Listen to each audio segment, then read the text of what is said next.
భావం, ప్రతి ఒక్కరికి ఒక భయం, రేపు మన జీవితం ఎలా ఉండబోద్దో, ఏం మార్పు జరగబోతుందో అనే ఒక భయం. ఈ భయంలో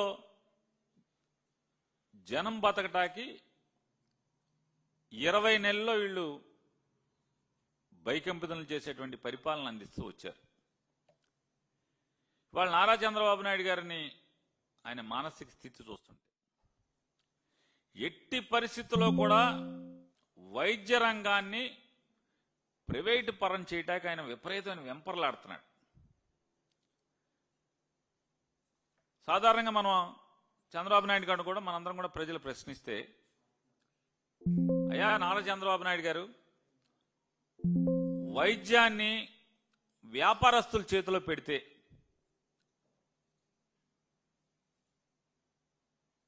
వ్యాపారమే చేస్తారు తప్పితే ఉచితంగా సేవ చేసేటువంటి అవకాశం ఏమన్నా ఉంటుందా అని అడుగుతున్నాను. ప్రజలు కూడా ఇదే మాట మాట్లాడుతున్నారు కాబట్టి ఆఖరికి మీ జెండా మోసిన వాళ్ళు కానీ, పవన్ కళ్యాణ్ జెండా మోసిన వాళ్ళు కూడా ఇవాళ గవర్నర్ గారికి ఇచ్చినటువంటి ఈ మెడికల్ కాలేజీల ప్రైవేటు పరం కానివ్వకుండా చూడమని గవర్నర్ గారిని కోరుకునేటువంటి అర్జీల్లో వారు కూడా పిలిచి మరీ సంతకాలు పెట్టారు. అయినా జ్ఞానం రావట్లేదు, తప్పు తెలుసుకోవట్లేదు. తప్పు తెలుసుకోకపోగా ఇంకా ప్రెస్టేజీగా మాట్లాడుతున్నారు.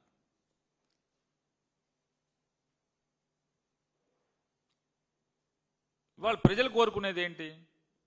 ఈ రాష్ట్రంలో ఉన్నటువంటి ప్రజలు కానీ, వ్యవస్థలు కానీ కోరుకునేది ఆంధ్రప్రదేశ్ రాష్ట్రంలోనే కాదు, భారతదేశం మొత్తం కూడా విద్య కానీ, వైద్యం కానీ ఈ రెండు కూడా ప్రభుత్వ రంగంలోనే ఉండాలి, ప్రభుత్వాల చేతుల్లోనే ఉండాలి, పాలకుల చేతుల్లోనే ఉండాలి తప్పితే అదొక బాధ్యతగా ప్రభుత్వాలు భావించాలి తప్పితే ఏ పరిస్థితుల్లో ప్రైవేట్ రంగం దాన్ని ఆ కబంధ హస్తాల్లోకి వెళ్ళిపోతే ప్రజలు సర్వనాశనం అవటం అనేది కూడా ఆ జ్ఞానం లేకపోవటం ఎంత దురదృష్టం ఈ రాష్ట్రాన్ని. ఇవాళ నారా చంద్రబాబు నాయుడు గారికి 14-15 ఏళ్ళు దాటిపోయినట్టుంది. ముఖ్యమంత్రి 15 ఏళ్ళు ముఖ్యమంత్రి అనుభవం, 45-50 ఏళ్ల రాజకీయ అనుభవం అని చెప్తున్నాడు ఆయన. 75 ఏళ్ల వయసు ఒంటి మీదకి వచ్చింది చంద్రబాబు నాయుడు గారికి. ఇవాళ ఆయనకి సామాన్యుల పట్ల కానీ, పేదల పట్ల కానీ ఆయన ఆలోచన విధానం మాత్రం మారట్లేదు. ఎన్టీ రామారావు గారిని కూలదోసి ఆ కుర్చీ లాక్కున్న దగ్గర నుంచి కూడా ఈ రోజు దాకా కూడా సామాన్యుల పట్ల, పేదల పట్ల చంద్రబాబు నాయుడు గారి యొక్క దృక్పథం మారట్లేదు. ఒకసారి ముఖ్యమంత్రి 4 బదులు కుర్రాడు. జగన్మోహన్ రెడ్డి గారు సామాన్యుల పట్ల పడే తాపత్రయం, లేదా తను తీసుకున్న నిర్ణయాలు, తను చేసేటువంటి ఆలోచన విధానం చూసైనా నారా చంద్రబాబు నాయుడు గారు మారాలి కదా. మారకపోగా ఆయన ఈ తంతు చూస్తున్నాం మనం.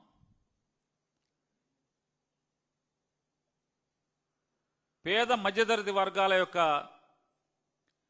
ఆరోగ్యాన్ని, చదువుల్ని జగన్మోహన్ రెడ్డి గారు బాధ్యతగా తీసుకుని స్కూళ్ళని మార్చి చూపించటం,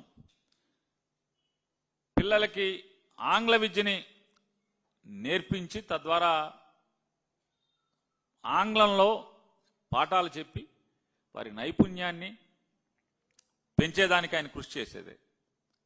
ఇవాళ నారా చంద్రబాబు నాయుడు గారు జగన్మోహన్ రెడ్డి గారి తర్వాత ఆ పదవిలోకి వచ్చి జగన్ గారు చేసినటువంటి కృషి, లేదా ఆయన ఏర్పాటు చేసినటువంటి ప్రజల సంపదని ఏమైపోయిందంటే ఇవాళ ఈయనగాచి నక్కల పాలైపోయినటువంటి పరిస్థితుల్లో వాళ్ళ చంద్రబాబు నాయుడు గారు స్కూళ్ళని గాలి కొదలటం, స్కూళ్ళలో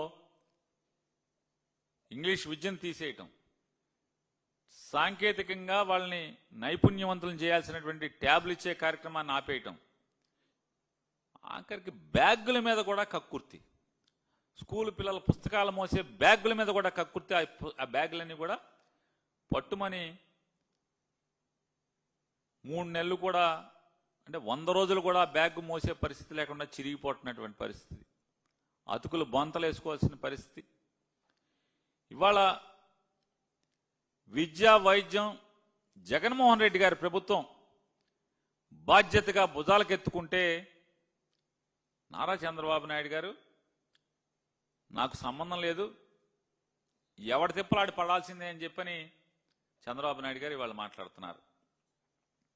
ఇవాళ ఆయన ఏలుబడి చూస్తుంటే మనకి మాట మాటికి రోజు ఒకటి చెప్తాడు, అయితే 3 పీలు లేకపోతే 4 పీలు, పీపీపీ అంటాడు, లేకపోతే పీపీపీపీ అంటాడు, P4 అంట. ఈ పీపీపీలో కానీ P4లో కానీ ఈ రాష్ట్రంలో బాగుపడినోడు ఎవడన్నా ఉన్నాడా? చంద్రబాబు నాయుడు గారు, ఆయన కొడుకు పవన్ కళ్యాణ్ గారు తప్పితే, లేదా తెలుగుదేశం వాళ్ళు ఎవడన్నా బాగుపడ్డాడేమో కానీ ఒకటి అదే, అది కూడా తెలుగుదేశం వాళ్ళు కూడా గ్రామాల్లో ఏడుస్తున్న పరిస్థితి. ఎందుకు మోసాం రా జెండా, ఎందుకురా బాబు అసలు వీళ్ళకి ప్రచారం చేశాం, ఎందుకు తాపత్రయపడ్డాం రా జగన్ దిగిపోవాలని చెప్పని అని వాళ్ళ తెలుగుదేశం వాళ్ళు ఏడ్చే పరిస్థితికి వస్తున్నారు. ఈ పీపీపీ వల్ల ఎవడు బాగుపడ్డాడు అంటున్నాను. ప్రజలకు ఏం లాభం అని అడుగుతున్నాను నారా చంద్రబాబు నాయుడు గారు, ఏం లాభం? ఎన్నికల ముందేమో మీరు జగన్మోహన్ రెడ్డి గారు 150 సీట్లలో 40 సీట్లు, అది కూడా రికమెండేషన్ లేకుండా, అన్ని కన్వీనర్ కోటాలోనే ఇంటర్వ్యూ ద్వారా రికమెండేషన్, ఎవరి రికమెండేషన్ లేకుండా కొన్ని సీట్లు 12 లక్షలు, కొన్ని సీట్లు 20 లక్షల రూపాయలు కట్టి, తద్వారా మెడికల్ కాలేజీ నిర్వహణ ఇబ్బంది లేకుండా ఉంటాకి, ఆ కాలేజీ ఎవరి దగ్గర చేయి జాపకుండా, ప్రభుత్వాల దగ్గర ఆకాశం వెంక చూసినట్టుగా ఎదురు చూడకుండా కాలేజీ దానంతా నడవాలి మెడికల్ కాలేజీ అని చెప్పని జగన్మోహన్ రెడ్డి గారు ఏర్పాటు చేస్తే ఆ రోజు పెద్ద పెద్ద కబుర్లు చెప్పారు. ఇక నారా లోకేష్ నాయుడు గారు అయితే ఆ జీవో రద్దు చేస్తానని చెప్పడమే కాకుండా, మా నాన్న సంగతి వదిలేయండి, మా నాన్న ఎప్పటికప్పుడు కార్పొరేట్ హాస్పిటల్కి వెళ్తాడు, కానీ హైదరాబాద్లో ఉండేవాళ్ళం, హైదరాబాద్లో ఉంటే నాకేమైనా జ్వరం వస్తే, ఒంట్లో బాగోపోతే పరిగెత్తుకుని నిమ్స్కి వెళ్ళేవాడిని, కాబట్టి రేపు మా ప్రభుత్వంలో గవర్నమెంట్ హాస్పిటల్ అన్నీ కూడా అద్భుతంగా చేస్తానని చెప్పి ఆయన ఎన్నికల్లో ఎన్ని మాటలు మాట్లాడారో, కోటలు దాటిన మాటలు చూసాం మనం. ఇవాళ సిగ్గు అనేది కూడా ఏమాత్రం పడకుండా, సిగ్గు అనేది ఏమాత్రం పడకుండా, అరే మొన్న అట్లా చెప్పామే, ఓట్లు అడుక్కున్నామే, మన నమ్మారే అనేటువంటి ఇంగిత జ్ఞానం కూడా లేకుండా, అంటే తోలు మందమైపోయి బాగా ఈ రకంగా ఇవాళ తప్పుడు నిర్ణయం తీసుకుని కాలేజీ మొత్తం అప్పనంగా ప్రైవేట్ వాళ్ళకి అప్పచెప్పేయటం. ప్రైవేట్ వాడికి అప్పచెప్తే ఏమవుతుంది? కాలేజీ ఒకటే కాదు, హాస్పిటల్ కూడా ప్రైవేట్కి ఇచ్చేస్తారంట, గవర్నమెంట్ హాస్పిటల్ కూడా ప్రైవేట్కి ఇస్తారంట. ఇవాళ ఈ మెడికల్ కాలేజీల్లో పీపీపీ అంటే ఏంటి అసలు? అది పీపీపీ కాదు, 4వ పీ సైలెంట్గా ఉంటుంది. ఈ 4వ పీ సైలెంట్గా అంటే people's property, privates profit. People's property, privates profit కింద ఈ పథకం తీసుకొచ్చారా కాదా? మీరు తెచ్చిన 4 పీలో 1 పీని మింగేసి మాట్లాడుతున్నారు కదా మీరు. అది అంటే సైలెంట్ కింద అనమాట. ఇంగ్లీష్లో కొంత గ్రామర్లో చెప్తాడు కదా, అది సైలెంట్, ఇది సైలెంట్ అని. ఈ 4వ పీ మీరు సైలెంట్ చేసి ఎవడికి దోచిపెడతాకని చెప్తున్నాను. ఎక్కడన్నా మీరు ఈ పాలసీ, మీరు ఎన్నికల్లో ఏం చెప్పారు? మెడికల్ కాలేజీల్లో జగన్మోహన్ రెడ్డి గారు పెట్టిన 150కి 40 సీట్లు, 42 సీట్లు, అది మొత్తం మేము అది కూడా మెరిట్లోకి తెచ్చేస్తామని చెప్పి కోతలు కోసి ప్రతి చోట సూపర్ స్పెషాలిటీ హాస్పిటల్ నిర్మాణం చేస్తామని చెప్పి, లేదా హాస్పిటల్ని బలోపేతం చేస్తామని చెప్పి, ఇవాళ ఇది చేయటానికి, ఈ మోసం చేయటానికి మీరు ఎవరితో ఉన్నా ఎక్కడన్నా చర్చించారా? ఎక్కడన్నా ప్రజల నుంచి అభ్యంతరాలు స్వీకరించారా? మీరు ఎన్నికల ముందే మేము రాష్ట్రంలో ఉన్నటువంటి ప్రభుత్వ హాస్పిటల్ కూడా ప్రైవేట్ వాళ్ళకి ఇచ్చేస్తాం, జగన్మోహన్ రెడ్డి గారు పెట్టిన మెడికల్ కాలేజ్ అన్ని కూడా ప్రైవేట్కి ఇచ్చేస్తాం, ఇది అద్భుతమైన పాలసీ అని చెప్పి ఓట్లు అడిగి మీరు ముఖ్యమంత్రిగా అయ్యుంటే ఖచ్చితంగా మీరు ఎవరిని అడగాల్సిన పని లేదు. ఎన్నికల ముందు మీరేం చెప్పారు? మోసం చేస్తున్నప్పుడు మీరు ప్రజల నుంచి అభ్యంతరాలు అడగాలా అక్కర్లేదా? అడగలేదు. పోనీ చట్టసభల్లో ఏమన్నా చర్చించారా ఎవరితో అన్నా? అంటే తండ్రి కొడుకులు మీ ఇద్దరు కూర్చుని వ్యాపారం మాట్లాడేసుకుంటే సరిపోతుందా? ఇవాళ ప్రజలు ఇచ్చారు కదా, 1 కోటి మంది రాష్ట్ర ప్రజలు ఇవాళ ఛాలెంజ్ చేస్తున్నాం. నారా చంద్రబాబు నాయుడు గారు, నారా లోకేష్ నాయుడు గారు, జగన్మోహన్ రెడ్డి గారు కనుక ఈ రాష్ట్రంలో ఉన్నటువంటి ప్రతి పౌరుణ్ణి మీకు ఇష్టమా లేదా అని సంతకాలు పెట్టమంటే 90% మంది రాష్ట్ర ప్రజలు అరే బాబు మెడికల్ కాలేజీలని, ప్రభుత్వ ఆసుపత్రుల్ని, ప్రభుత్వ మెడికల్ కాలేజీలని అమ్మేబాకండ్రా బాబు అని చెప్పి సంతకాలు పెట్టేవాళ్ళు. మీ జనసేన, బీజేపీ, టీడీపీ కరడుగట్టిన కార్యకర్తల దగ్గర నుంచి నాయకులు కూడా సంతకాలు పెట్టేవాళ్ళు. జగన్ 1 కోటి అన్నాడు కాబట్టి 1 కోటి మందే పెట్టి ఓ డెడ్ లైన్ పెట్టుకుని 1 కోటి మందితో చేశాను. ముందే అయిపోయినాయి. కానీ గవర్నర్ గారి లభ్యత లేట్ అవటం వల్ల 4 రోజులు దేకింది తప్పితే 1 కోటి మంది సంతకాలు అంటే ప్రజాభిప్రాయం మీకు అంటల బాగా తోలుమందం అయిపోయింది. జగన్ గారికేమో విద్య పట్ల, ఆరోగ్యం పట్ల, ప్రజల యొక్క విద్య పట్ల, ప్రజల యొక్క ఆరోగ్యం పట్ల అమితమైనటువంటి బాధ్యతగా ఆయన భావిస్తే, ఇవాళ నారా చంద్రబాబు నాయుడు గారు ప్రజల యొక్క బాగోగుల పట్ల, అంటే ప్రజల్ని బాగు చేయడంలో ఫీజు రీయింబర్స్మెంట్ ఇవ్వు, చదువు గాలి కొదులుతావు, సామాన్యులు, పేద మధ్యతరగతి వర్గాలు ఎలా ఇవాళ అందరి ద్రాక్షలాగా చదువు అయిపోయే పరిస్థితి. వైద్యం అంటే ఎవరికన్నా రోగం వస్తే అప్పులు పాలైపోయి, కుదేలైపోయి, ఉన్న ఆస్తులు పాస్తులు అన్నీ అమ్మటమో తాకట్టు పెట్టుకుంటే కానీ రోగం నయమైనటువంటి పరిస్థితులు ఉంటే, అంటే బతకటాకి పతనం అయిపోవాలని పరిస్థితి వస్తే, ఇక నారా చంద్రబాబు నాయుడు గారు అసలు మనం ఎందుకు, రాజకీయ నాయకులు ఎందుకు, ప్రజలు ఓట్లు వేయటం ఎందుకు, అసలు మీరు ముఖ్యమంత్రిగా పదవి ఎలగబెట్టాల్సిన అవసరం ఏముంది? ఇచ్చేయండి. మీకన్నా ఎవడెవడో గట్టో డబ్బున్నోడు ఎవడన్నా వస్తాడేమో, పీపీ కింద కూడా ముఖ్యమంత్రి పదవి కూడా ఇచ్చేయండి. ఏదోటి మామూలు తీసుకుని శుభ్రంగా రాష్ట్రం ఏదోటి అటో ఇటో తేల్చేస్తారు కదా. జగన్మోహన్ రెడ్డి గారు జనం మనిషి అయితే, చంద్రబాబు నాయుడు గారు కార్పొరేట్ వాళ్ళ మనిషి అనేది ప్రతిసారి నిరూపించుకుంటుంటాడు. ఆయన ప్రతిసారి, ఇది మొదటిసారి కాదు కదా, ప్రతిసారి ఆయన నిరూపించుకుంటుంటాడు. ఆరోగ్యశ్రీ అని సర్వనాశనం చేశాడు. ఇప్పుడు ఆరోగ్యశ్రీ రాష్ట్రంలో ఉందా? ఏమైపోయింది? ఆరోగ్యశ్రీ ప్రైవేట్ హాస్పిటల్లో దోచుకోవటమే కాకుండా ఇవాళ సీఎం రిలీఫ్ కోసం, అంటే హాస్పిటల్లో ఆరోగ్యశ్రీ లేదు, సీఎంఆర్ఎఫ్ కోసం, సీఎం రిలీఫ్ ఫండ్ కోసం పేదోళ్ళు మీ సచివాలయం చుట్టూ, సెక్రటరియట్ దగ్గరికి, లేకపోతే అధికారుల దగ్గరికి, మీ ఎమ్మెల్యేల దగ్గరికి అంటే బెచ్చం ఎత్తుకుంటాకి వెళ్ళినప్పుడు తిరిగినట్టుగా తిరగాల్సినటువంటి, అంటే పేదలు, సామాన్యులు, ఈ రాష్ట్ర ప్రజలు హక్కుగా పొందాల్సినటువంటి వైద్యాన్ని మీరు ఎంత దిగజార్చిన పరిస్థితి. వాళ్ళ సామాన్యులందరూ బతకాలంటే, రోగం తగ్గించుకోవాలంటే, బతికి బట్ట కట్టాలంటే మీ ఎమ్మెల్యే దగ్గర నుంచి మీ అధికారుల దగ్గరికి దేహి అని తిరగాల్సినటువంటి కర్మ మీ ప్రభుత్వం వల్ల పట్టిందా లేదా అనేది ఒకసారి ఆలోచించుకోమని చెప్తున్నాను. నా మాట అక్కర్లా, మీ Pithapuram incharge, Telugu Desam party Pithapuram incharge Varma బహిరంగంగా చెప్తున్నాడు కదా, చెప్తున్నారు చెప్పట్లేదా?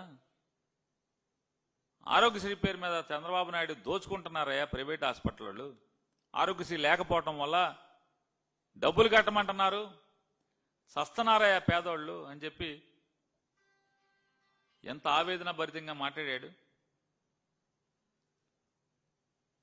ఆరోగ్యశ్రీ వాళ్ళ ఎంత దయనీయమైన పరిస్థితులు రాష్ట్రంలో నెలకొన్నాయి అంటే, పేదోడు సామాన్యుడు నోరెత్తలేడనే కదా మీ అహంకారం. ఇవాళ ఆరోగ్యశ్రీని నిలిపేయటంలో మీ అహంకారం ఏంటని అడుగుతున్నాను. ప్రశ్నిస్తానని చెప్పని ఓట్లు అడుక్కున్న ఆయనేమో ఇంకా జగన్మోహన్ రెడ్డి గారినే ప్రశ్నిస్తూ ఉంటాడు.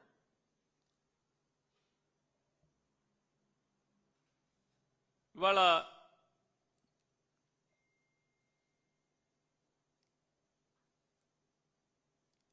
ఒకటే అడుగుతున్నాను నారా చంద్రబాబు నాయుడు గారిని. చాలామంది పేపర్లోళ్ళు, చాలామంది యూట్యూబర్సు అంటే చంద్రబాబు నాయుడు గారికి వంత పాడతా ఏమని మాట్లాడుతున్నారు?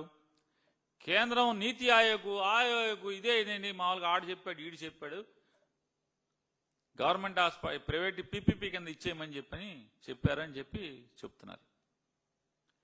మీకు అంత మోజుంటే, మీ వాళ్ళకు దోచి పెడదామని కనుక మీకుంటే కొత్తగా మెడికల్ కాలేజీలు పెట్టు, పీపీపీ కింద మెడికల్ కాలేజీ పెట్టండి. పెట్టద్దని ఎవడన్నా అన్నాడా? నీ బ్రాండింగ్ ప్రకారం నువ్వు చేసుకో. ఆల్రెడీ జగన్మోహన్ రెడ్డి గారు ప్రజల ఆస్తిగా 17 మెడికల్ కాలేజీల్లో మొదలుపెట్టి ల్యాండ్ ఎక్విజిషన్ చేసి ఒక్కొక్క కాలేజీకి 60 నుంచి 70 ఎకరాల పొలం కొనుగోలు చేసి ప్రజాధనంతో కొనుగోలు చేసి ఢిల్లీ నుంచి అన్నిటికీ పర్మిషన్లు తీసుకొచ్చి 17 కాలేజీలకి కావలసినటువంటి అన్ని అనుమతులు తీసుకొచ్చి శరవేగంగా నిర్మాణం చేస్తుంటే మీ రెక్కంగానే జగన్ గారు 7 కాలేజీలు పూర్తి చేస్తే ఆ మిగతా నిర్మాణంలో ఉన్నటువంటి 10 కాలేజీలని మీరు తాకీదులు ఇచ్చి, అంటే రాతపూర్వకమైన తాకీదులు ఇచ్చి ప్రతి కాలేజీని ఎక్కడ ఉన్నది అక్కడే నిలిపేయమని చెప్పని మీరు ఇచ్చారు కదా. ఆ 10 కాలేజీల్లో పనులాపేయమని కాగితాలు ఇచ్చి ఆర్డర్లు వేసి ఇవాళ జగన్మోహన్ రెడ్డి నిన్న ఆయన మాట్లాడతాడు. జగన్కి అంత పేదవాళ్ల పట్ల ప్రజల పట్ల అంత మమకారం ఉంటే 5 ఏళ్లను పూర్తి చేయొచ్చు. కానీ అది సిగ్గు కూడా పడకుండా చంద్రబాబు నాయుడు గారు 17 మెడికల్ కాలేజీలు 2 ఏళ్లు కరోనా పోతే 17 మెడికల్ కాలేజీలు నిర్మాణం చేయాలని ఆలోచన చేయటం, స్థలాలు కొనటం, 7 కాలేజీలు పూర్తి చేయటం, 10 కాలేజీలు సగంలో ఉండటం గొప్పగా అనిపించట్లేదా? చూసి సిగ్గు అనిపించట్లేదా చంద్రబాబు నాయుడు గారు? ఎలా మాట్లాడతారు? రోజుకొక అబద్ధం, పూటకొక అబద్ధం. మీకు అంత మోజుంటే కొత్తగా కాలేజీలు పెట్టుకోండి. ప్రైవేట్లో మెడికల్ కాలేజ్ పీపీ మీకు కావాల్సిన వాళ్ళందరికీ పెట్టుకోండి. ఎవడొద్దన్నాడు? ఇవాళ మెడికల్ కాలేజీలకి టెండర్ పిలిచాం అని చెప్పి గొప్పగా చెప్పారు. టెండర్లు పిలిచినటువంటి మెడికల్ కాలేజీకి ఎవడూ రాకపోతే దానికి జగన్ రౌడీజం అంట. జగన్మోహన్ రెడ్డి గారు బెదిరిస్తాడా? ఈ రాష్ట్రాన్ని అట్ట చేస్తున్నాడు ఇట్ట చేస్తున్నాడు అన్నారు. నిన్నదాకా ఏం కోతలు కోసారు? సొరకాయ కోతలు కోసారు. జగన్మోహన్ రెడ్డి గారు ఈ రాష్ట్రం నుంచి వ్యాపారస్తుల్ని లేదా ఇండస్ట్రియలిస్ట్ని తోలేస్తే మేము రాగానే అందరూ క్యూ కట్టి పరిగెట్టుకుంటూ వస్తున్నారు అని చెప్పి మాట్లాడారు కదా. మరి ఈ హాస్పిటల్ వాళ్ళు ఎందుకు రావట్లా? ఎందుకు రావట్లంటే ఈ రాష్ట్రమే కాదు, ఈ సమాజంలో ప్రతి ఒక్కరికి కూడా ఇది పాపం. ఈ పాపపు కూడా మనకు వద్దు అనుకుని ఎవడు రావట్లేదు తప్పితే ఎందుకు రారు? ఇది తప్పు అని చెప్పి అందరికీ తెలిసింది కాబట్టి చంద్రబాబు నాయుడు ప్రభుత్వం చేస్తున్నటువంటి ఈ పాపంలో మనం భాగం పంచుకోవద్దని చెప్పనే ఇంగిత జ్ఞానం, వాళ్ళకున్న జ్ఞానం కూడా మీకు లేకపోతే ఎట్టా దిగజారిపోయారంటే వీళ్ళు. కిమ్స్ మెడికల్ ఆదోనిలో కిమ్స్ టెండర్ వేసిందని చెప్పని మొత్తం ఈనాడు జ్యోతి ఆడు ఈడు ఎవడ పడితే ఆడు డబ్బాలు కొట్టేశారు. ఆదోనిలో కిమ్స్ వచ్చేసిందని చెప్పాను. తెల్లారేపటికేమో కిమ్స్ హాస్పిటల్ వేయడం మాకేం సంబంధం లేదు, మేము వేయలేదు మేము అసలు అటువంటి ఆలోచన కూడా మాకు లేదని కిమ్స్ హాస్పిటల్ వాళ్ళు చెప్తారు. ఇప్పుడు సిగ్గి ఎవడికి పోయింది అని అడుగుతున్నాను. ఈ దిక్కుమాలిన వ్యవస్థ, వీళ్ళ ప్రభుత్వం ఎంత దిక్కుమాలిన ప్రభుత్వం అంటే, ఏమండి కిమ్స్ రాలేదని స్టేట్మెంట్ ఇచ్చారు అని చెప్పని విలేకరులు అడిగితే ఆయన మంత్రి గారు చెప్తాడు, మేము ప్రభుత్వం పొరపాటు పడింది, కిమ్స్ లో పనిచేసే డాక్టర్లు, పోన్లే కిమ్స్ లో పనిచేసే డాక్టర్తో వేయించారు దొంగ టెండర్, అందులో పనిచేసే అటెండర్తోనో శవాలు కోసేవాడితోనో వేయించలేదు టెండర్, అక్కడ సంతోషం. కిమ్స్ లో పనిచేసేటువంటి హాస్పిటల్ తుడిచి ఆయన్నో, మార్చిలో శవాలు కోసి అతన్నో, కుట్లేసి ఆయన్నో, లేదా అక్కడ కాంపౌండర్ గారితోనో టెండర్ వేయించి కిమ్స్ హాస్పిటల్లో వేసారని చెప్పలేం, ఫోన్లో డాక్టర్తో వేశారు.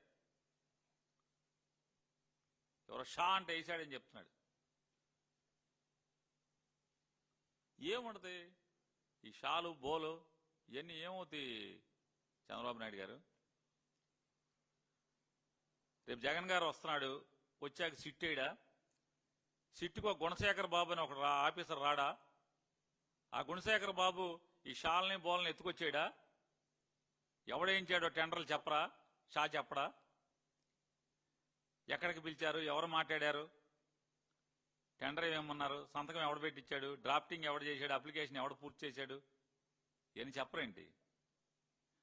గుణశేఖర్ బాబు లాంటి ఆఫీసర్ గుణశేఖర్ బాబు వస్తాడు, గుణశేఖర్ బాబు సిట్టు బాస్ అవుతాడు, ఎత్తుకురారేంటి?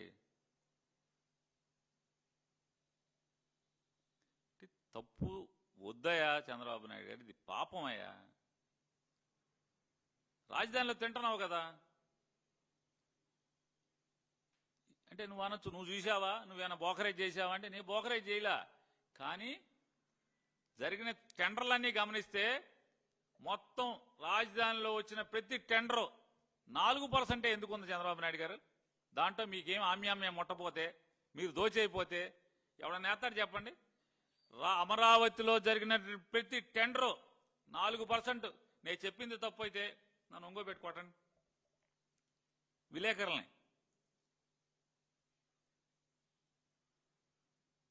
మీకే చెప్తున్నా, నేను చెప్పింది తప్పు అయితే ఈ కెమెరాల ముందే పెట్టి ఏమైనా అబద్ధాలు చెప్తావా చంద్రబాబు లాగా, నువ్వు కూడా పవన్ కళ్యాణ్ లాగా తప్పుడు మాటలు మాడతావా, లోకేష్ లాగా అని నాకు బాధండి. నన్ను అటు వాళ్ళకి మీకు లోకు అయిపోయాం, మీరు నోటుకు వచ్చింది అబద్ధాలు మాట్లాడుతున్నారని చెప్పి నేను మీకు స్వేచ్ఛిస్తున్నాను. చూడండి ఎంత దుర్మార్గం అంటే, జనం సొమ్ము. మా ఊళ్ళో హల్వా దొరుకుతుంది, లేదా దాని పేరేంటండి, విశాఖపట్నం జిల్లాలో కూడా హల్వా ఉంటుంది. ఏం హల్వా అది? మాడుగుల హల్వా, బందర్ హల్వా, తాతరా హల్వా అంటారు బందర్లో. హల్వాడి తిన్నట్టు తినేస్తున్నారు కదా జనం సొమ్ముని. మీరు ఒకసారి అమరావతి రైతులు కూడా ఆలోచించండి, తెలుగుదేశం కార్యకర్తలు కూడా ఆలోచించండి, జనసేన కార్యకర్తలు కూడా ఆలోచించండి.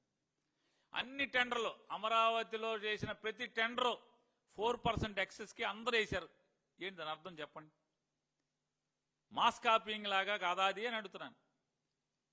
పరీక్షల్లో సెంటర్ మొత్తం అందరూ కూడబలుక్కుని మాస్ కాపీయింగ్ చేస్తే ఎట్లా ఉంటుందో అంటే, మాస్టారు, ప్రిన్సిపాలు, ఇన్విజిలేటరు, ప్రభుత్వం నుంచి వచ్చేటువంటి కాపీలు కొట్టకుండా చూసే అధికారి అందరూ కలిసి ఏకమైపోయేది కాపీలు కొడితే మాస్ కాపీయింగ్ అంటారు కదా.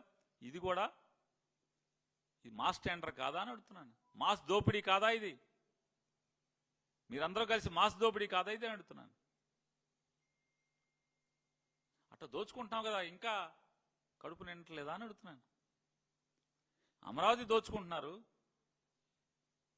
వైజాగ్లో అప్పనంగా మీ తాబేదారులకి మీకు డబ్బులు మొట్ట చెప్పినోడికి 90 పైసలుగా అడిగాం. మామూలుగా అయిన కేరాపం బస్ స్టాండ్ ఆ కంపెనీలన్నీ అడిగి 5 లక్షల క్యాపిటల్ ఫండ్ ఉంటుంది. 5 లక్షలు పెట్టుబడితో మొదలు పెట్టాడు కంపెనీ. ఎన్నాళ్ళ క్రితం? 6 నెలల క్రితం, సంవత్సరం క్రితం. మీరు ప్రభుత్వంలోకి వచ్చాక ఆడికి 50 కోట్ల విలువ చేసే ఎకరం పొలాన్ని 90 పైసలుగా.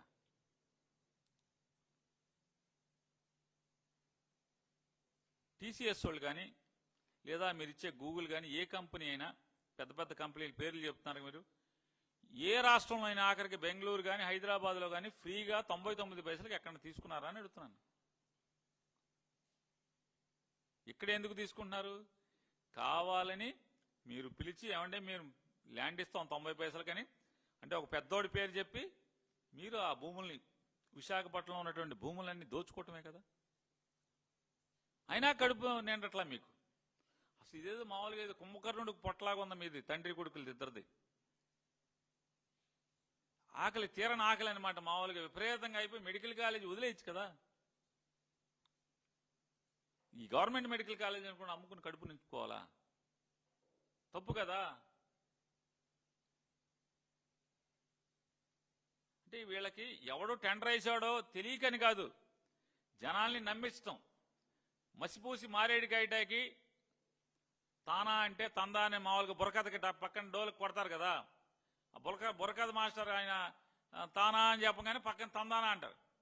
చంద్రబాబు నాయుడు గారు తానా అనగానే వెంటనే ఆంధ్రజ్యోతి, ఈనాడు, టీవీపై ఆపై తందానా అని కొట్టేయటమే.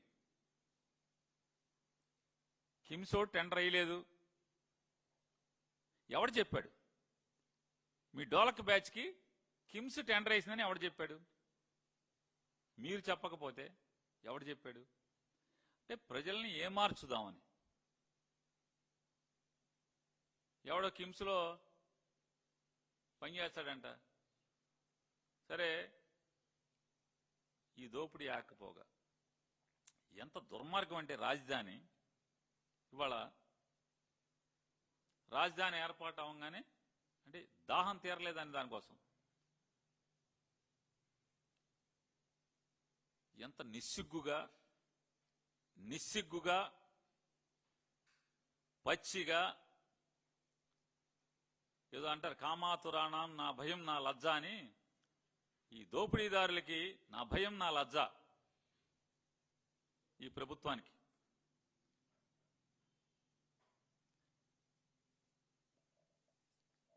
దొండపాటి రామారావు గారు అని చెప్పని అమరావతి రైతు, మందడం రైతు. ఆయన రాముడు గారు మరణించారు. ఎక్కడ మరణించాడు? మరణించింది మీ సభలో. రైతుల సమస్యలు వింటాము, ఇంకా మిగతా పొలాలు మీ ఇళ్ళు కూడా మాకు అప్పచెప్పమని మీరు మీటింగ్ పెడితే ఆ మీటింగ్లో ఆయన ఆవేదన వెళ్ళబుచ్చుతూ చనిపోయాడు. ముందేం చెప్పారు? ఆయనకి స్టంట్లు ఉన్నాయి అందుకని చనిపోయాడు అన్నారు. అక్కడ ఎమ్మెల్యే గారు మాట్లాడతాడు, వైఎస్ఆర్ కాంగ్రెస్ పార్టీ రామారావు గారి శవం మీద రాజకీయం చేస్తుందని చెప్పి మాట్లాడుతున్నారు. కేంద్ర మంత్రి గారు పెమ్మసాని గారు మాట్లాడుతున్నారు, వైఎస్ఆర్ కాంగ్రెస్ పార్టీ శవరాజకీయాలు చేస్తుందని మాట్లాడతారు. నారా చంద్రబాబు నాయుడు గారు మాట్లాడతారు, శవాలను అడ్డం పెట్టుకుని రాజకీయం చేస్తుంది వైఎస్ఆర్ కాంగ్రెస్ పార్టీ అని మాట్లాడతారు. సరే అండి, మేము శవాలను అడ్డం పెట్టి రాజకీయం చేస్తున్నామని అన్నాం. డాక్టర్ సుధాకర్ బాబు చావుని ఈ రోజుకి కూడా, ఆయన మరణించి ఎన్నాళ్ళయింది, ఎన్ని తద్దినాలైనాయి, ఈ రోజుకి కూడా మీరు జగన్మోహన్ రెడ్డి గారి సంబంధం అది. ఆయనకు అనారోగ్య సమస్యలు లేవా? ఎవరేం చేశారు? మీరేమో చంద్రబాబు నాయుడు గారికి వ్యతిరేకంగా ఒక మాట మాట్లాడితే ఉద్యోగంలోంచి రిమూవ్ ఫ్రమ్ సర్వీస్ చేసేస్తారా? పోస్టింగ్ పెడితే మీ మీ మీ దుశ్చర్యలకు వ్యతిరేకంగా ఫేస్బుక్లోనో వాటిలోనో ట్విట్టర్లోనో దాన్ని లైక్ కొడితేనో దాన్ని సస్పెండ్ చేస్తారా? కోవిడ్ టైంలో బాధ్యతగా ప్రవర్తించాల్సినటువంటి ఒక డాక్టర్ బాధ్యత మరిచి అసత్యాలు మాట్లాడినప్పుడు ప్రభుత్వం చర్యలు తీసుకోదా అంటున్నా. మీకు ఒక కమర్షియల్ ట్యాక్స్ అయినో లేకపోతే ఎవరో ఒక ఆయన ఫేస్బుక్లో పోస్ట్ పెట్టుకుంటే మీ ఎందుకు సస్పెండ్ చేశారని అడుగుతున్నాను. ఒక సిఐ గారు మీకు నోటీస్ ఇస్తే ఆ సిఐని రిమూవల్ ఫ్రమ్ సర్వీస్ అంటే అది ఉద్యోగం నుంచి నువ్వేమైనా ఉద్యోగం ఇచ్చావా? వాళ్ళ అమ్మా నాన్న కష్టపడి చదివిస్తే చదువుకున్నటువంటి ఆ వ్యక్తి కాంపిటేటివ్ ఎగ్జామ్లో పాస్ అయ్యి ఉద్యోగం తెచ్చుకున్నటువంటి ఒక పోలీస్ అధికారిని నువ్వు ఉద్యోగం నుంచి ఎలా తీసేస్తావు? నువ్వు మాత్రం అసలు మామూలుగా ఆ శవం లేదు, శవం కన్నా అయిపోయింది, బొయ్యికలు కూడా మిగలలేదు. ఈ రోజుకి ఆ ఫోటో పుచ్చుకుని మీరు ఊరేగుతారు. జగన్ చంపాడు, జగన్ చంపాడు. ఇక్కడ ఎవడేం మాట్లాడారు? నోటికి శుద్ధి లేకుండా మాట్లాడతారు. రాముడు గారి మరణించాడు. ఎందుకు మరణించాడు? చనిపోయే ముందు రాముడు గారు, మందడం రాముడు గారు మాట్లాడినటువంటి ప్రతి మాట డైయింగ్ డిక్లరేషన్ కింద తీసుకోవాలా తీసుకోక్కర్లేదా అని అడుగుతున్నాను. డైయింగ్ డిక్లరేషన్ కాదా అది? ఏం మాట్లాడాడు? నా పొలం మీరు అడగంగానే నా పొలం ఇచ్చాను, మీరు దాన్ని వాగులో ఇచ్చారని చెప్పి ఆ సిఆర్డీ వాళ్ళకి టైప్ చేసినోడికి, ఆ సంతకాలు పెట్టినోడికి కూడా పోయే కాలం అనుకుంటా. చనిపోతా మరణ వాంగ్మూలం లాగా మందడం రాముడు గారు నాకు వాగులో స్థలం ఇచ్చారంటే వాగులో ఇవ్వలేదండి. అరే రికార్డు మాట్లాడతావేంటే? వర్షం వస్తే మునిగిపోతుంది ఆ ప్లాట్లు ఇచ్చినాయి అన్ని, దాన్ని ఏమంటారు? అరే ఆకాశం మబ్బు పడితే ఆకాశంలో మబ్బులు వస్తే ఆ ప్లాట్లో నీళ్లు ఉంటుంటే, మోకాల్లో నీళ్లు ఉంటాయి, ఏమంటారు దాన్ని? వాగులో ఇచ్చామనకు ఏమంటారు? రికార్డులో వాగులో ఇచ్చి కూడా ఉద్యోగం చేద్దామని నువ్వు జైలుకి వెళ్ళిపోతారు బాబు. మీకు అర్థం కావట్లా. నిజంగా రికార్డులో వాగులో ఉంటే చెరువులో ఇచ్చారు కదా, చెరువులో ప్లాట్లు ఇచ్చారు కదా. ఖచ్చితంగా ఎవరెవరు సంతకాలు పెట్టి చెరువులో ప్లాట్లు ఇచ్చారో, రాజధాని అమరావతి రైతులను మోసం చేశారో, రికార్డులో చెరువు ఉన్నోళ్ళని పట్టాలు ఇచ్చినోడు ఎవడున్నాడో చూద్దాం ఏం జరుగుద్దో. గుణశేఖర్ బాబు ఎత్తుకెళ్తాడో చూద్దు, కానీ కంగారు ఎందుకు? వాగులో ఇస్తారా? ఇంకా బొంకుతున్నారు. జరచ్చు కదా సిఆర్డీ వాళ్ళందరూ రాజకీయాల్లో. అరే మరణ వాంగ్మూలం ఇచ్చాడు, సిగ్గు లేకుండా సంతకాలు పెట్టి ప్రెస్ స్టేట్మెంట్లు ఇస్తున్నారు మీరు. నా ఇల్లు వదిలేండి రా బాబు అని చెప్పాడు. అరే నా పొలం లాక్కు దెబ్బారు కదా, నా ఇల్లు వదిలేండి అని మాట్లాడుతూ మరణించాడు. ఏమన్నారు? మీ ఆ పాపం మీదిరా అని చెప్పి మాట్లాడారు. వైసీపీ ఎవరన్నా మాట్లాడి ఉంటే, ఒకళ్ళారా మాట్లాడి ఉంటే తప్పు కాదా? పొలాలు తీసుకునేప్పుడు అమరావతి రైతులను కూడా ఒకసారి వినండి మీరు. అమరావతిలో ఉన్నటువంటి రైతులందరూ కూడా పొలాలు లాక్కునేప్పుడు అసలు మామూలుగా ఆ మధ్య పిఠాపురం ఎలక్షన్ గిట్టాకి వచ్చారు హైదరాబాద్ నుంచి. ఆడు ఈడు వెంకయ్య పుల్లయ్య ఆడు ఈడు ఎవడెవడో వచ్చేసాడు. అది ఎవడెవడో వచ్చి మీకు ఇక్కడ ఏమైనా జరిగితే ఫస్ట్ మేము వస్తామన్నారు. ఫస్ట్ లేదు, లాస్ట్ లేదు, అంతవరకు వెళ్ళి చూసినోళ్ళు లేడు. అక్కడ ఘోరాలు జరుగుతుంటే పట్టించుకున్నోళ్ళు లేడు. గోతులు పూడితే పూడిసినోళ్ళు లేడు, అక్కడ పూడుస్తాకి. రైతులకు పంట పోతే చూసినోళ్ళు లేడు. ఫస్ట్ నేను వస్తానని చాలా మంది మాట్లాడారు. ఏపీ ఇన్ సేఫ్ హ్యాండ్స్ అన్నారు. సేఫ్ ఎక్కడ బాబు? యముడి చేతుల్లో ఉన్నాయి. ఇవాళ ఆంధ్రప్రదేశ్ మొత్తం ప్రజలందరి బతుకులు యముడి చేతుల్లో ఉన్నాయి. సేఫ్ హ్యాండ్స్ కాదు, క్రూయల్ హ్యాండ్స్. అలాగే అమరావతిలో భూములు లాక్కుంటాకి అసలు చూడండి, కొమ్మాలపాటి శ్రీధర్ గారు మామూలుగా అసలు ఆయనకి ఒక 5-6 జతలు చెప్పులు అయిపోయినాయి. రోజు అదే పని, కారెక్కడం. ఓటేసిన ప్రజల గురించి లేదు. రోజు పొద్దున్నే బయలుదేరి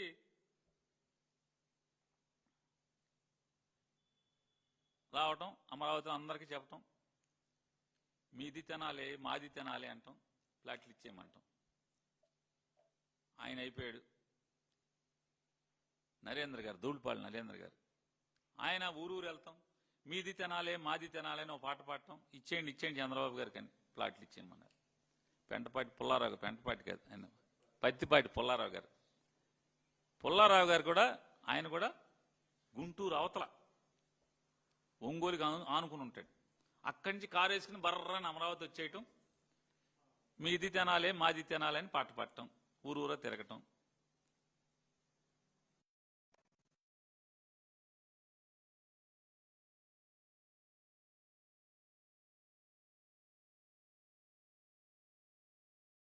తిరిగి అందరినీ పొలాలు అన్నారు. ఇంకో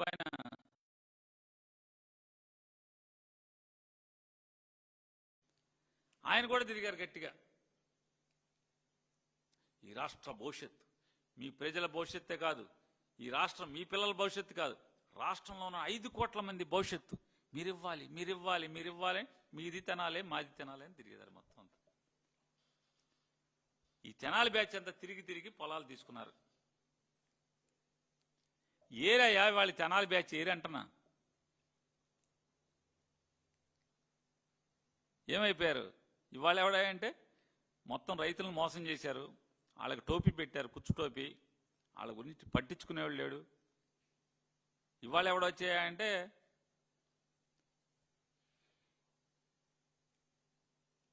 పవన్ కళ్యాణ్ గారు చుట్టాలు వచ్చేసారు తెర మీదకి. అంటే నీకు చుట్టాలు కానీ నాకు కూడా చుట్టాలేండి.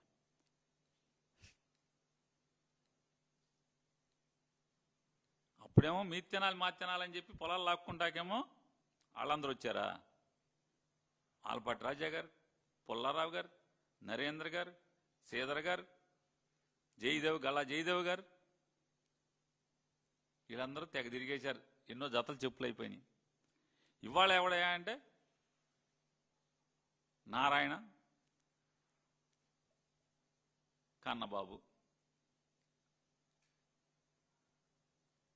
వేసుకుని చేయొచ్చు కదా అని అడుగుతున్నా నేను. తెనాలి బ్యాచ్ని వేసుకుని ఇదంతా చెయ్యాలి కదా. అంటే మోసం చేయటానికి, మోసం చేసేశాక ఈ రకంగా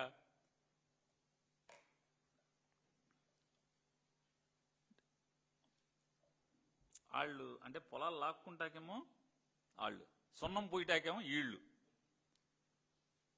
ఈ పరిస్థితిలో పాపం ఎలక్షన్కి నెల్లూరులో వడ్డీకి అప్పిచ్చే వాళ్ళందరూ కూడా క్యూల్లో ఉంటే ఆటోగ్రాఫ్లు పెట్టినట్టుగా నోట్ల మీద సంతకాలు పెట్టి తెచ్చి మూటలప్పు చెప్పాడు పాపం నారాయణ గారు ప్రతి ఎలక్షన్కి. ఇవాళ నారాయణ పరిస్థితి, మంత్రి నారాయణ పరిస్థితి ఏంటయ్యా అంటే పగోడికి కూడా వద్దు అసలు. మామూలుగా అంత కుక్క సాగు చేస్తున్నాడు ఆయన. దారుణం అంటే దారుణం అనమాట. పగోడికి కూడా రాకూడదు. అంటే చంద్రబాబుని నమ్ముకుంటే, చంద్రబాబుని నమ్మితే అంటే వాళ్ళు ఎంత దీనస్థితిలోకి వస్తారు ఎవరెవరు అన్నది ఈ రాష్ట్ర ప్రజలు. నారాయణ ఒకడే కాదు, ఈ రాష్ట్ర ప్రజలు కూడా పరిస్థితి కూడా అదే పరిస్థితి. అధోగతి పాలైపోవటమే. చంద్రబాబును నమ్ముకున్నాడు ఎవరైనా సరే అధోగతి పాలైపోతామే. పీకే గారు జాగ్రత్తగా ఉండు, మరో నారాయణలాగా అయిపోవద్దని చెప్పని జాగ్రత్త చెప్పటం. అంత గురించి చేయగలిగేదే ఉంది, తోటి తెనాలోడిగా అంతకుమించి చేయగలిగేదే ఉంటుంది. ఇవాళ చంద్రబాబు నాయుడు సహజ లక్షణం, జగన్మోహన్ రెడ్డి గారిది ఒక దుర్మార్గమైన రాజ్యం, రౌడీ రాజ్యం అని చెప్పి మాట్లాడతాడు. రౌడీజాన్ని సహించను, ఎవరినైనా బేడీలేసి రోడ్డెంపటి నడిపిస్తా అని చంద్రబాబు నాయుడు గారు అంటాడు. మోకాళ్ళ మీద ఉంగోబెట్టి కీళ్లు మక్కిలు ఎరగొడతానని ఇంకో ముఖ్యమంత్రి అంటాడు. సైలెంట్. ఇంకో ముఖ్యమంత్రి అంటాడు 4 పీలు ఉన్నాయి కదా మెడికల్ కాలేజీలో, 4 పీలు PP people's property private profit లాగా ఆ ప్రాఫిట్ ఆపేస్తారనమాట. అట్లాగే కూడా సైలెంట్. ఆ ముఖ్యమంత్రి ఇట్టా అంటాడు. ఇక మన రాష్ట్రానికి చాలా ధైర్యశాలి, దీశాలి,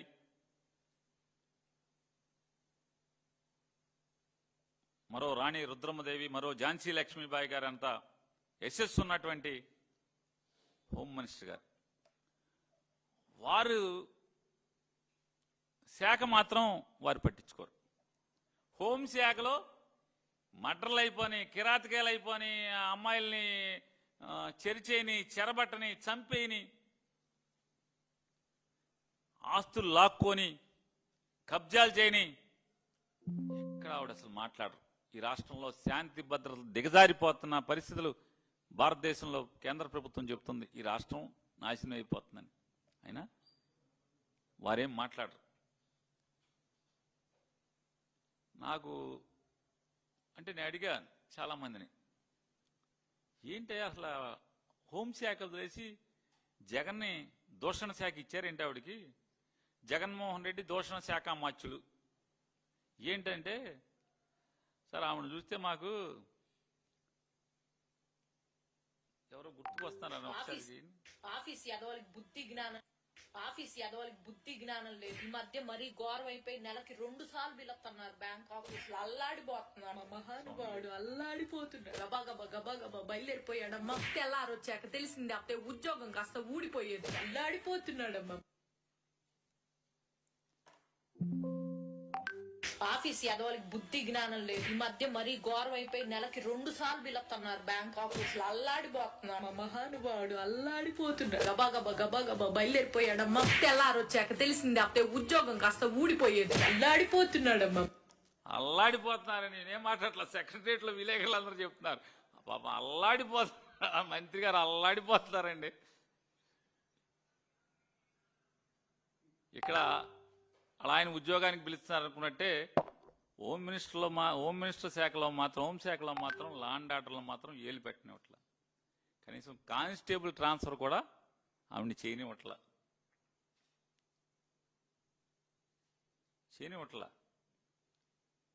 దేనికంటే మామూలుగా వెనకటికి మూర్ఛ వ్యాధి ఉన్న వాళ్ళకి మూర్ఛ బెళ్ళేసేవాళ్ళు.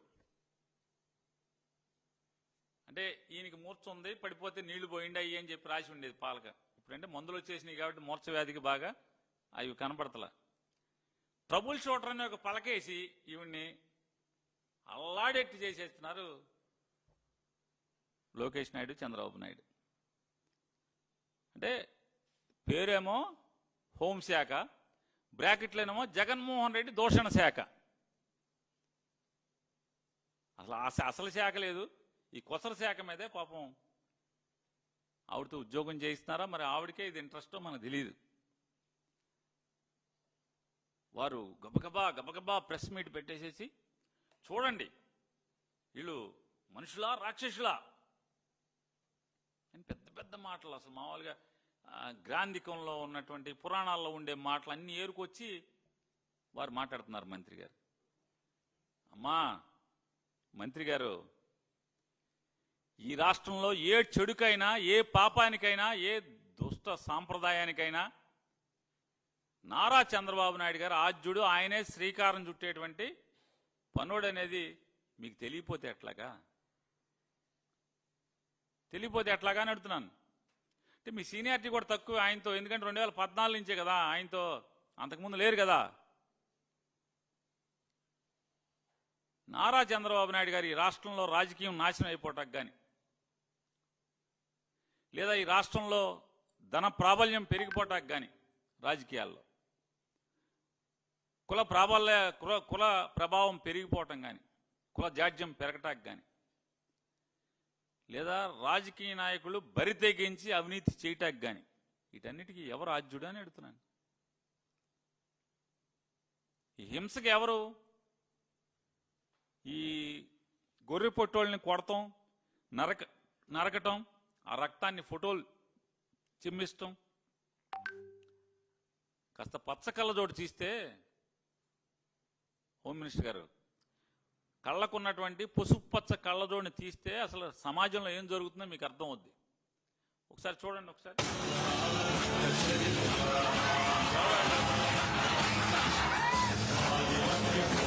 చంద్రబాబు నాయుడు గారి ఫోటో.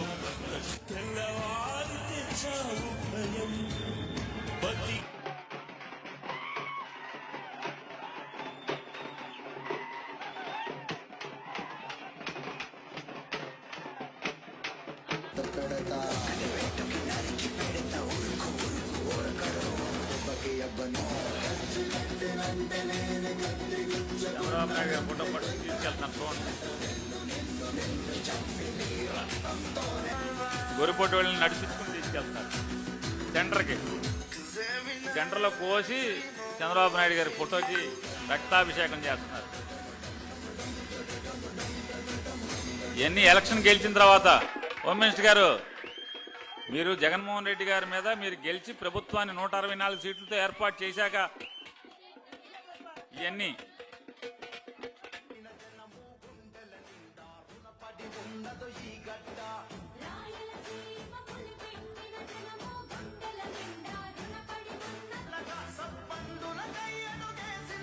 సంక్షేమం కోరినవో ఈ కనపడలేదా అంటున్నా. ఈ చూసే మాలో కూడా కొంతమంది ఈ జాడ్యం, నారా చంద్రబాబు నాయుడు గట్టి చేయాలంటే మనం కూడా ఇలా చేయాలని చెప్పని. ఈ రోగం ఈ రాష్ట్రానికి అంటించింది ఎవరు? మీ నాయకుడు మీరు కాదా అని అడుగుతున్నాను. ఎవరంటిచ్చారు ఈ రాష్ట్రానికి రోగం? ఈ జాడ్యం. ఆ రోజే గనక వీళ్ళందరినీ పవన్ కళ్యాణ్ గారు, ముఖ్యమంత్రి పవన్ కళ్యాణ్ గారు, ఉప్ప ఉంది ఊరికి సైలెంట్ అనమాట, పవన్ కళ్యాణ్ గారు మోకాళ్ళ మీద కూర్చోబెట్టి కాలు కీలు గనక ఇరగదీసి ఉంటే మళ్ళీ మా పార్టీ వాళ్ళు ఎవరైనా చేసేవాడా అని అడుగుతున్నాను. హోమ్ మినిస్టర్ గారు, మీరు దీని సమానం చెప్పు. ఎంతమంది మీద కేసులు పెట్టారు? ఎంతమందికి బేడీలు వేసి రోడ్డు ఎమ్మట నడిపించారు మీరు వీళ్ళని? వీళ్ళకేం పదవులు ఇస్తారా? మీరు సర్టిఫికెట్లు పంపిస్తారా? పచ్చబేళలు పంపించి ఏ ఆఫీస్కి వెళ్ళండి, టీ ఇస్తారు, వెళ్ళి తాగండి అని చెప్పి చెప్తారా మీరు? ఆఫీసర్లు, కలెక్టర్ గారు తలుపు తీసి వస్తాడు ముందుకి, ఈ బెళ్ళ తీసుకెళ్ళండి, కలెక్టర్ గారు డోర్ తీసి లోపల తీసుకెళ్లి టీ తాగించి పనులు చేసి పంపుతారని మీరు వాళ్ళకేమో బిళ్ళలు ఇస్తారా? మరి ఏమవుతుంది సమాజం? ఒకరిని చూసి ఒకటి కదా. మీ సన్నాసులను చూసి కదా మా సన్నాసులు బయలుదేరింది. తప్పు లేదని కదా, ఇలా చేయాలన్నమాట అని కదా. ఈ రాష్ట్రంలో ఇప్పుడు మా వాళ్ళందరూ కూడా రప్పరప్పని ఎందుకంటున్నారు? మీరు ఎర్ర బుక్కు పెడతాను, ఆణి చేస్తా, ఈణి చేస్తా అని వాళ్ళ అక్రమ కేసులు కడతంటే కదా. కడుపు రగిలినోడు ఏం చేస్తాడు? గదిలో పెట్టి పిల్లిని కొడితే పిల్లి కూడా ఎదురు తిరగడం పీకుద్దండి. హోమ్ మినిస్టర్ గారు, పిల్లి పార్టీ కూడా వైఎస్ఆర్ కాంగ్రెస్ పార్టీ జెండా మోసి ఒకటి చేయలేడా? పిల్లే తిరగబడితే, గతి లేక పిల్లే తిరగబడుతుంది రూమ్లో పెట్టి మీరు దాడి చేస్తే. బతకాలంటే ఏం చేయాలి?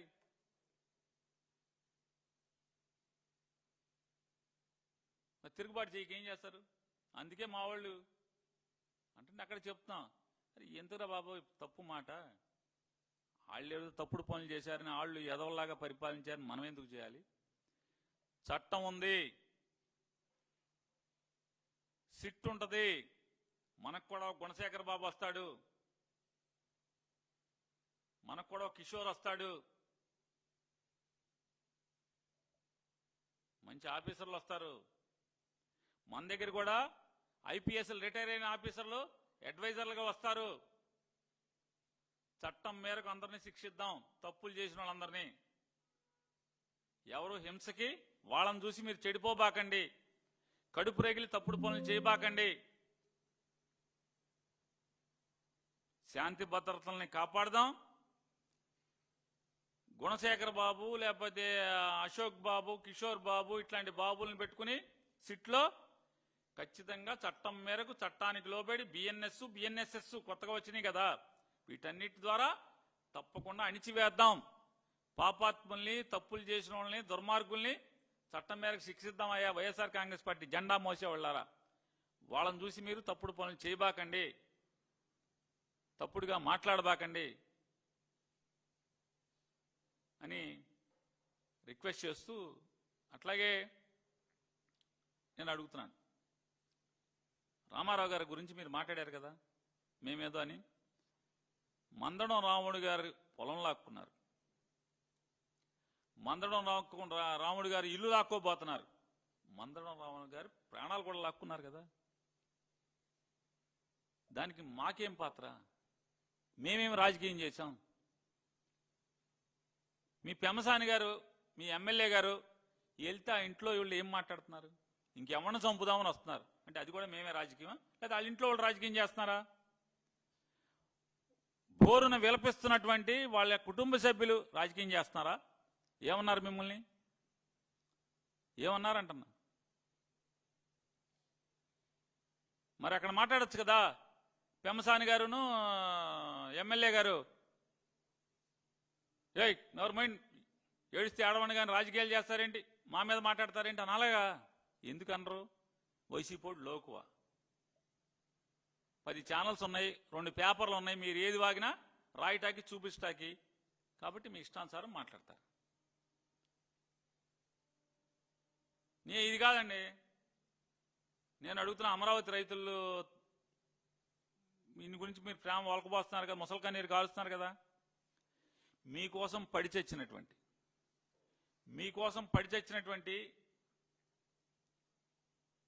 మీకోసం మోకాళ్ళు అరిగిపోయేలాగా తిరిగినటువంటి పెద్ద మనిషి కదా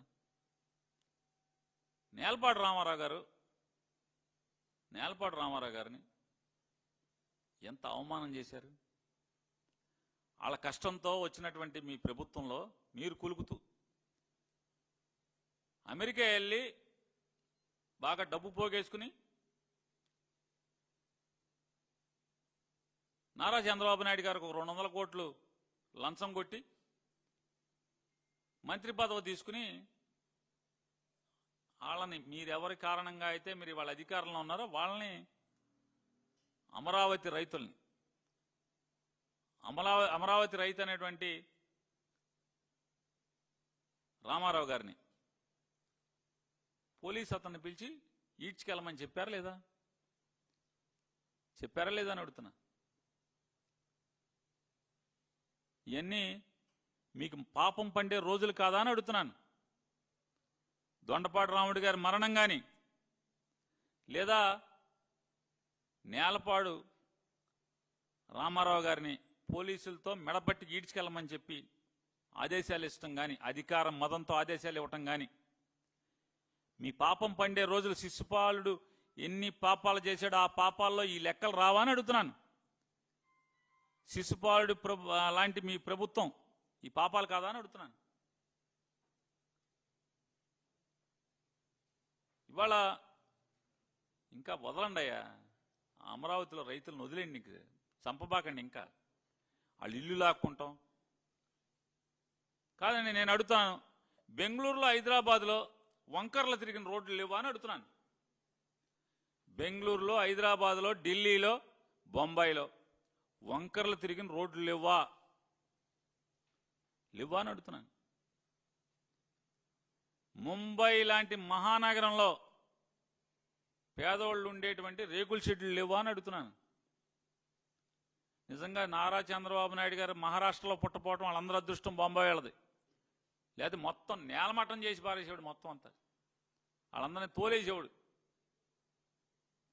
ఇవాళ నారా చంద్రబాబు నాయుడు గారి ప్రభుత్వం కానీ, ఆయన కొడుకు ప్రభుత్వం కానీ, పవన్ కళ్యాణ్ గారి ప్రభుత్వాన్ని చూస్తుంటే వెనకటికి ఒక అరబ్ షేక్ సామెత గుర్తుకొస్తుంది. చలికి, ఎడారిలో చలికి తట్టుకోలేకపోతుందని చెప్పని ఒంటిని లోపల తలదాచుకోమని చెప్తే ఒక గంట గడిచేపటికి మామూలుగా అరబ్ షేక్ వెళ్ళి టెంటు బయట ఉన్నాడంట, చలికి చచ్చిపోయాడు. తెల్లారేపటికి ఈ ఒంటి మాత్రం టెంట్లో పడుకుంది. అదే సామెతలో తెలంగాణలో హైదరాబాద్లో దొంగతనం చేస్తూ దొరికిపోయి ముద్దాయిగా తెల్లారేపటికి మూటాముళ్ళు సర్దుకుని కరకట్ట మీదకి చేరి మీరు మీ పొలాలు ఇవ్వండి అని చెప్పని ముసలి కన్నీరు కార్చి మీది తినాలి మాది తినాలి పాటలేసుకు తిరిగి ఇంతమందిని తిప్పి భూమి ఇచ్చిన రైతులకి ఇవాళ ఆనాటి అరబ్ షేకు గతి ఇవాళ అమరావతి రైతులకు పడుతుందా పడతలేదా అనేది ఒకసారి ఆలోచన చేసుకోండి. పాలకులారా, ఇంత దుర్మార్గాన్ని ఒడిగడతా రామారావు గారిని స్త్రీలోలుడని, లక్ష్మీపార్వతి గారిని సంసార జీవితం కోసం పెళ్లి చేసుకున్నాడని, ఆ అమ్మాయికి కీలుబొమ్మ అయిపోయాడు, ఆవిడ చేతిలో కీలుబొమ్మ అయిపోయాడని దుర్మార్గంగా ప్రచారం చేసి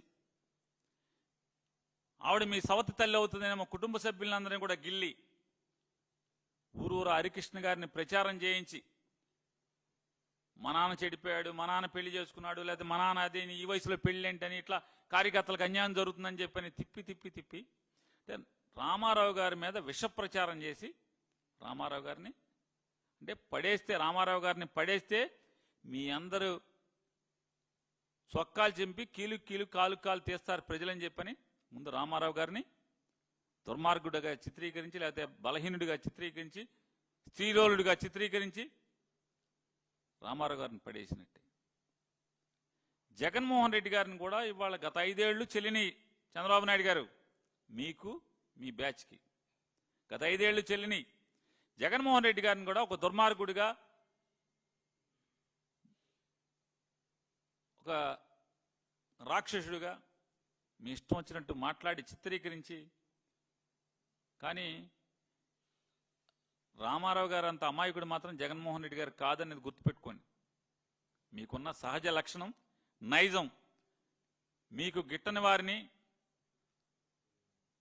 మానసికంగా చంపేసి బురదేసి మీకున్నటువంటి ప్రచార మాధ్యాల ద్వారా చెడుగా చిత్రీకరించి వాళ్ళని వాడుకుని వదిలేయటం అనేది లేకపోతే తోసేయటం అనేది అవతలను దుర్మార్గులుగా చిత్రీకరించడం అనేది మీకు వెనతో పెట్టిన విజయ్. కాబట్టి జగన్మోహన్ రెడ్డి గారి గురించి రౌడీ అని రకరకాలుగా మాట్లాడతారు. అసలు రౌడీజం చేస్తున్నది ఎవరు ఈ రాష్ట్రంలో? మీరు కాదా? ఈ రాష్ట్రాన్ని సర్వనాశనం చేస్తూ పోలీస్ వ్యవస్థని కాకి బట్ట అంటే విలువ లేకుండా చేస్తున్నది ఎవరు? కాకి కరుకంతా కూడా పోయి ఇవాళ బతుకు జీవుడాన్ని పోలీసులు ఉద్యోగం చేస్తున్నది. వాళ్ళకి ఆ కర్మ పట్టింది పోలీసులకి. మీ వల్ల కాదా అని అడుగుతున్నాను. మీరు 20 మాసాలు ఏలుబడి వల్ల కాదా? ఒకటయ్యా, ముందు మీ అండదండలతో రౌడీజం చేస్తున్నోళ్ళు, ఆస్తులు కబ్జా చేస్తున్నోళ్ళు, కిరాతకాలు చేస్తున్నోళ్ళు, రేపులు చేస్తున్నోళ్ళు, మర్డర్లు చేస్తున్నోళ్ళు మీ వాళ్ళని ముందు అరెస్ట్ చేయి, కంట్రోల్ చేయండి. ఎంత దుర్మార్గం అంటే పాపం ఆడెవడో జనసేన కుర్రోడిని బేడీలేసి ఆయన కాళ్ళంతా చితగ్గొట్టి నడవలేని స్థితిలో రోడ్లంపడి తిరుగుతూ ఆ వైసీపోనని చెప్పిన ముద్రేస్తారు. అంటే రాజకీయం కోసం ఎవరినైనా బలిపెట్టగలిగేటువంటి నేర్పరి బరి తెగించినవాడు నారా చంద్రబాబు నాయుడు గారు అనేది మనకి వాళ్ళ అనంతపురం జిల్లాలో జరిగినటువంటి సంఘటన ద్వారా అర్థమవుతుంది కదా రాష్ట్ర ప్రజలకి. వాళ్ళ అమరావతి గురించి అమరావతిలో చూస్తున్నాం కదా, ఆ వీళ్ళ కోసం కష్టపడినటువంటి సుబ్బారావు గారి అబ్బాయిని పోలీసులతో మెడబెట్టి బయటికి గెంటమని చెప్పని మదంతో మాట్లాడిన మంత్రిని చూసాం మనం. నిజంగా ఆ సుబ్బారావు గారి అబ్బాయి తలుచుకుంటే ఆ ఊరు దాటి మీరు వెళ్తారా? ఆ ఊరు దాటి వెళ్తారా అంటున్నా. రేపు ఓటు అడుగుతాక వెళ్ళగలవా మంత్రి గారు? నడమంత్రపు సిరొస్తే ఇట్లాగుంటది. 200 కోట్లు పెట్టి కొనుక్కుంటే ఇలాగుంటుందండి మంత్రి గారు. నారా చంద్రబాబు నాయుడు గారు ఇట్లాంటి కట్టి పెట్టండి, తప్పుడు ప్రచారం మానండి, విషం చిమ్మే రోజులు అన్నీ అయిపోయినాయి. ఇవాళ ఈ రాష్ట్రం గురించి పట్టించుకోండి. రాష్ట్రంలో మెడికల్ కాలేజీలు అమ్మద్దు, ఎవరికి దోచి పెట్టద్దు అని 1 కోటి మంది వాళ్ళ గళాన్ని వినిపించారు. దాన్ని పరిగణలోకి తీసుకుని బుద్ధి మార్చుకోమని చెప్పని, అలాగే రాష్ట్రంలో పెచ్చుమీరుతున్నటువంటి హద్దులు దాటుతున్నటువంటి తెలుగుదేశం గూండాల రౌడీజాన్ని పోలీసులకి స్వేచ్ఛ ఇచ్చి కంట్రోల్ చేయమని, అలాగే అమరావతి రైతుల్ని ఇప్పటికి చంపారు చాలుగా, ఏదో బతుకు జీవుడు దాన్ని బతుకుతారు, దాన్ని ఇంకా వాళ్ళని నాశనం చేయకుండా వాళ్ళ ఇళ్ళు లాక్కోకుండా మందడంలో పక్క నుంచి రోడ్డు వెళ్తే ఉన్నా మీ సొమ్మెమ్మ పోద్దా? ఏమవుద్ది? వాళ్ళు ఇల్లు లాక్కోవాలా? అరే అమరావతి నిర్మాణం చేస్తా అని చెప్పి అది గట్టిగా చెప్తున్నా పేరుని నానిగా. ఇంకొక 50 ఏళ్ళైనా కూడా అమరావతి పూర్తవటం అనేది చాలా కష్టం. జరిగే పని కాదు. దాన్ని ఇవాళ జగన్మోహన్ రెడ్డి గారు అనేక సార్లు చెప్పాడు. చంద్రబాబు నాయుడు డబ్బు కక్కుర్తితో, డబ్బు దండుకు తిందామనే కక్కుర్తితో వీళ్ళందరినీ నాశనం చేశాడు. నాని నిజంగా డీజీపీ ఆఫీస్ కట్టిన చోట, అంటే ఏపీఎస్పీ బెటాలియన్లో ఉన్నటువంటి 350 ఎకరాలు 300 ఎకరాల్లో సచివాలయం, అసెంబ్లీ, ఆఫీసర్ల బిల్డింగ్లు, ఎమ్మెల్యే క్వార్టర్స్ కట్టేసి ముఖ్యమంత్రి బంగ్లా లేదా మంత్రుల బంగ్లాలు, గవర్నర్ బంగ్లా కట్టేసి జోనింగ్ చేసి వదిలేస్తే ఎంత అద్భుతంగా ఉండేది, ఎంత రాష్ట్రానికి భారం లేకుండా ఉండేది. ఎవడ వల్ల అవుతాయి రాజధానికి అర్థం ఏంటి? అసలు ఈ పిచ్చి ఏంటి తనకి? డబ్బు పిచ్చి, ఇంకెంత కావాలి? ఇప్పటికే ఇంకో 10 తరాలు తరగనంత సంపాదించాడు కదా, ఇంకా ఎందుకు ఈ దాహం, ధనదాహం, రాష్ట్రాన్ని నాశనం చేయటం? కాకపోతే జోనింగ్ చేసి ఉంటే ఎవడ పని ఆడిది. ఇవాళ జగన్మోహన్ రెడ్డి గారు ఆలోచన చేసి అమరావతి గుండా పెద్ద హైవేని తీసుకెళ్లి ఏర్పాటు చేశాడు, ఆయన నిర్మాణం చేశాడు తప్పితే ఏనాడన్నా ఆలోచన చేశావా చంద్రబాబు నాయుడు గారు అడుగుతున్నాను. ఇవాళ అమరావతి ప్రజలు వాళ్ళ త్యాగాలు, లేదా మీరు చెప్తున్నారు కదా త్యాగాలన్నో, సరే వ్యాపారం అనేవాడు వ్యాపారం అంటే త్యాగమే పోనీ అనుకుందాం. వాళ్ళ త్యాగాలు అంటే అమరావతిలో వచ్చే అభివృద్ధిలో వాళ్ళు దాని ఫలాలు అనుభవించేట్టు ఉండాలి తప్పితే అమరావతి పునాదుల్లో వాళ్ళందరూ పడిచచ్చేట్టయితే వాళ్ళ ఆస్తులు ఇవ్వటం ఎందుకు? వాళ్ళ ఆస్తులు ఎందుకు ఇవ్వటం అని అడుగుతున్నాను నారా చంద్రబాబు నాయుడు గారు. మీరు ఊళ్ళు ఖాళీ చేయించే లెక్కలో అయితే ఎందుకు ఖాళీ చేయించారు? ఎందుకు ఖాళీ చేయించాలి? రోడ్డు పక్క నుంచి వెళ్తే ఎవడ సొమ్ము ఏమన్నా పోద్దా? ఏమన్నా ఊరు పాడైపోద్దా?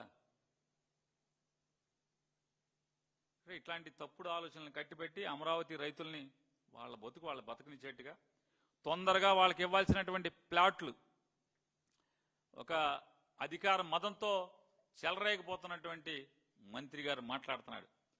2% ఆఫ్టర్ ఆల్ 2% మేము ఇంక ఇవ్వాలని మాట్లాడుతున్నాడు. అమెరికా వెళ్ళి డబ్బులు సంపాదించిన పొగరుతోనో మదంతో కాదండి. ఆ 2%లో మీ అమ్మా నాన్న ఉండి మీరేదో చిన్న ఉద్యోగం చేసుకుంటుంటేనో, మీరు కూలికి వెళ్తుంటేనో, లేదా సామాన్యుడిగా ఇన్నాళ్ళు పొలం మీద ఆధారపడి బతికిన రైతుగానో ఆ 2%లో మీరుంటే, మీ కుటుంబం ఉంటే అప్పుడు ఆవేదన తెలుస్తుంది. పాలకుడు అనేవాడు నుంచుని గెలిచినోడు, ప్రజల ఓట్ల ద్వారా అధికారం ఎక్కినోడు, అందల మీదకి ఎక్కినోడు, సామాన్యుడు ఆలోచన ఎలా ఉంటుంది, వాడి స్థితిగతులు ఏంటి అని అందులో పరకాయ ప్రవేశం చేసి ఆలోచించి పరిపాలన చేయాలి తప్పితే మదంతో పరిపాలన చేయకూడదనేది మరి తెలుగుదేశం వాళ్ళకి ఎప్పుడు తెలుస్తుందో, మరి భగవంతుడు ఎప్పుడు వీళ్ళకి బుద్ధి పెడతారో తెలియదు. బుద్ధి అయితే పెట్టేది లేదు. కానీ ఈ రాష్ట్రంలో ఈ ప్రభుత్వానికైతే మాత్రం గాబు పట్టిందనే అర్థమవుతుంది. ఈ గాబు పడతాం అనేది, లేకపోతే దుర్గగుడికి ఎవడన్నా కరెంటు తీయటం పోయే కాలం కాకపోతే ఈ ప్రభుత్వానికి, అరే అసలు మామూలుగా లోక కళ్యాణం కోసం సాక్షాత్కరించినటువంటి అమ్మవారు ఎంత గొప్పగా చెప్పుకుంటారు, ఎంత భక్తిగా కోట్ల మంది పూజిస్తారు. అమ్మవారి గుడి కరెంట్ ఆపటమా? బిల్లు కట్టలేదా? బాలకృష్ణ గారు అల్లుడేమో 18 కోట్లు కట్టపోయినా కరెంటు తీరు. అమ్మవారు 3 కోట్లు కట్టలేదంట. 3 కోట్లు మాఫీ చేస్తే పోయే కాలమా మీ ప్రభుత్వానికి? ఎన్ని మాఫీ చేస్తున్నారు? ఎకరం 50 కోట్లు 60 కోట్లు చేసే పొలాన్ని 90 పైసలకి 99 పైసలకి ₹10 ఇస్తున్నారు. మీరు అమ్మవారి గుడికి కరెంట్ ఏమైనా ఉచితంగా ఇస్తే మీకు పోయే కాలమా? మా హిందూయిజం, మా సనాతనం అంటారు, మెట్లు కడుగుతారు. అంటే ఇవన్నీ పోయే కాలం బుద్ధులు. పోయే కాలం వచ్చినప్పుడు ఇలాంటివే జరుగుతూ ఉంటాయి ఖచ్చితంగా. ఇవన్నీ తార్కాణాలు. ఈ ప్రభుత్వం పోయే కాలం వచ్చిందనకి మందడం రాముడి గారి మరణం కానీ, లేదా అమ్మవారి గుడిలో ఈ అపచారం కానీ, కరెంటు తీసేయటం కానీ, లేదా తిరుపతి కొండ మీద భక్తులు మరణించడం, తోపులాట్లో మరణించడం కానీ, ఖచ్చితంగా ఇవన్నీ కూడా ఈ ప్రభుత్వానికి పోయే కాలం వచ్చిందనకి తార్కాణాలుగా అర్థమవుతుంది మనకి.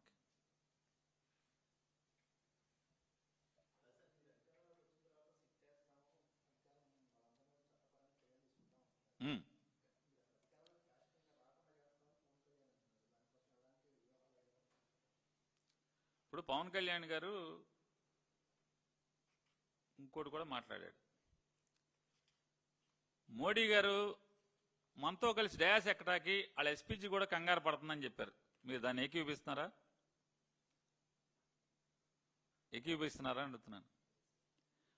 పవన్ కళ్యాణ్ గారు వైఎస్ఆర్ కాంగ్రెస్ పార్టీ వాళ్ళని పేరెత్తకుండా జగన్మోహన్ రెడ్డి గారిని, నన్ను, ఇట్లాంటి వాళ్ళందరినీ, చాలా మంది యూట్యూబర్లని, కొంతమంది విలేకరులని మోకాళ్ళ మీద కూర్చోబెట్టి కీలుకు కీలు కాలుకు కాలు ఎరగొడతా అన్నాడు. ఇది జరుగుద్దని మీరు అంగీకరిస్తున్నారా? ఏమండి? అవ్వదు కదా మరి. అదే ఆ రెండే అవనప్పుడు ఇది అవుద్దని మీరు ఎందుకని అదే సభలో మాట్లాడి ఇది మాత్రం ఎందుకు అవుద్ది అనుకుంటారు? ఆయన ఏంటంటే సహజంగా ఏంటంటే ఆయన చంద్రబాబు నాయుడు గారి మెప్పు కోసం అనేక మాటలు మాట్లాడతాడు.